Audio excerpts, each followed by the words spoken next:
BSc प्रथम वर्ष भौतिक शास्त्र के द्वितीय प्रश्न पत्र वेव्स एंड ऑसिलेशन दोलन एवं तरंगे में हम सरल आवर्ती दोलन के बारे में बात कर रहे हैं।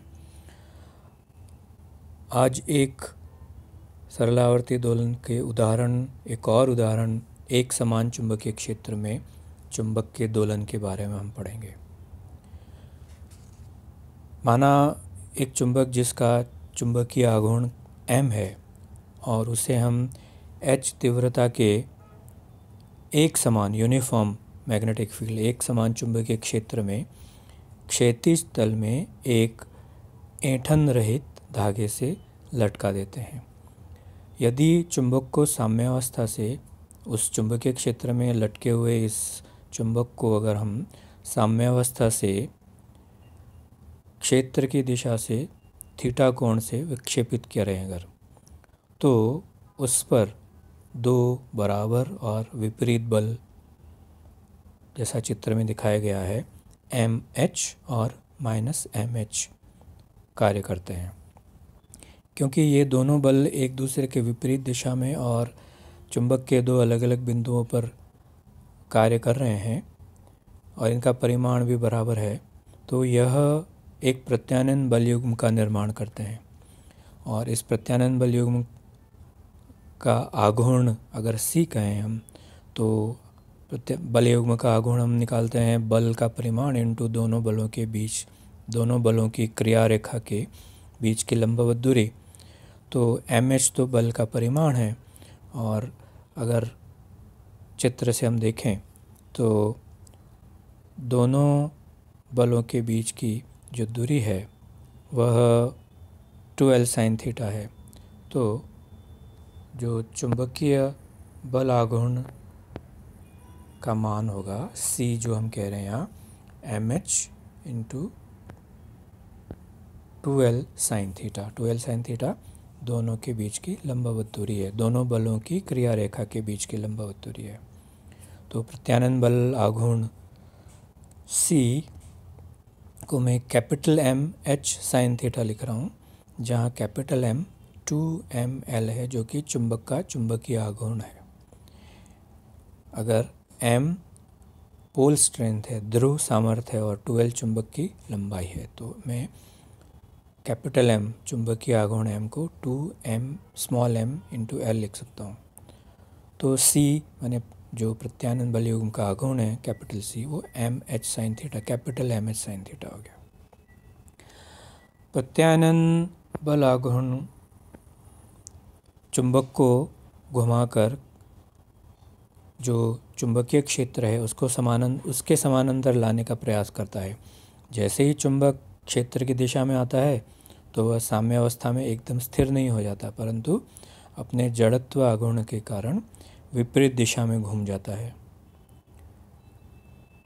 और प्रत्यानयन बल युग्म के कारण जो चुंबक को सदैव क्षेत्र की दिशा में लाने का प्रयास करता है, चुंबक का वेग घटता है और चुंबक एक क्षण के लिए रुककर पुनः वापस घूमने लग जाता है और वापस ये क्षेत्र की दिशा में आता है और फिर अपने जड़त्व आघूर्ण के कारण दूसरी दिशा में घूम जाता है। तो यह क्रिया बार बार होती है। इस प्रकार चुंबक अपने गुरुत्व केंद्र से गुजरने वाले ऊर्ध्वाधर अक्ष या जिसको हम कहते हैं निलंबन अक्ष, जिससे हम इसको लटकाया है, के अनुदिश के पारित दोलन करता है।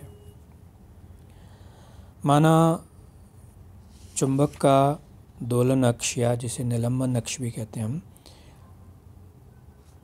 उसके सापेक्ष चुंबक का जड़त्व आघूर्ण I है और किसी समय चुंबक का कोणीय विस्थापन अगर थीटा है तो उसका कोणीय त्वरण d2 थीटा अपॉन dt2 होगा। तो चुंबक के घूर्णन की गति के समीकरण लिख सकते हैं टॉर्क बराबर I अल्फा, बल आघूर्ण टॉर्क हम जड़त्वाघूर्ण इंटू कोणीय त्वरण के रूप में लिखते हैं और कोणीय त्वरण हमने कहा d2 थीटा अपॉन dt2 है। तो टॉर्क बराबर I d2 theta upon dt2। और अभी हमने जैसे पहले कैलकुलेट किया है जो प्रत्यानयन बल आघूर्ण है कैपिटल C वो MH sin थीटा है। तो यही जो टॉर्क है वह इस चीज़ से मिल रहा है। तो दोनों को अगर हम इक्वेट कर दें तो I D two theta upon D T two equal to minus M H sine theta. यहाँ जो ऋण चिन्ह है वो ये बताता है कि बलयुग्म एम एच साइन थीटा घूर्णन कोण थीटा के घटने की दिशा में कार्य करता है हमेशा। यदि कोण थीटा अल्प है तो साइन थीटा को थीटा लिख सकता हूँ, तो I D two theta upon D T two को मैं माइनस एम एच थीटा लिख सकता हूँ। और इसको हम थोड़ा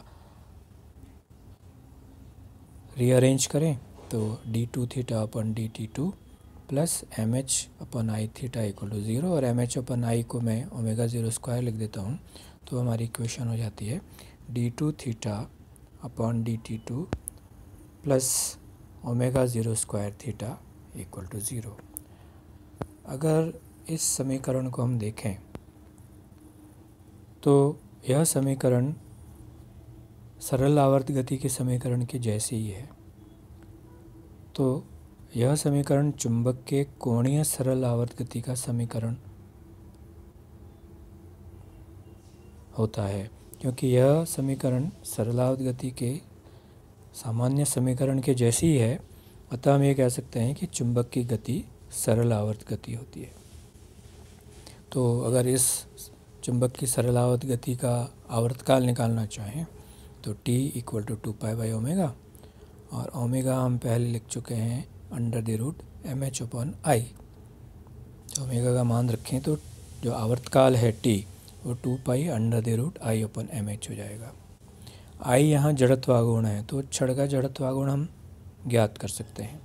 यदि चुंबक छड़ चुंबक है और अगर उसका द्रव्यमान m डैश है, लंबाई a है और चौड़ाई b हो, तो उसके लिए जड़त्वागुण का मान होगा m द्रव्यमान into a square plus b square अपन 12।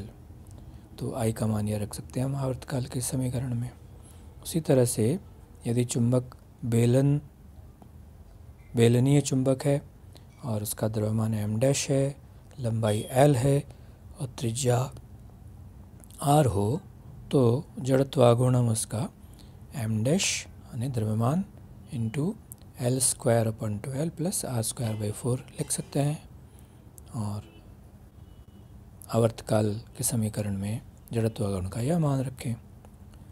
तो यह जो चुंबक कंपन कर रहा है, कंपन कर रहे चुंबक के कंपन कालों के मापन से चुंबकीय क्षेत्र तथा उनके चुंबकीय आघूर्णों की तुलना हम सरलता से कर सकते हैं।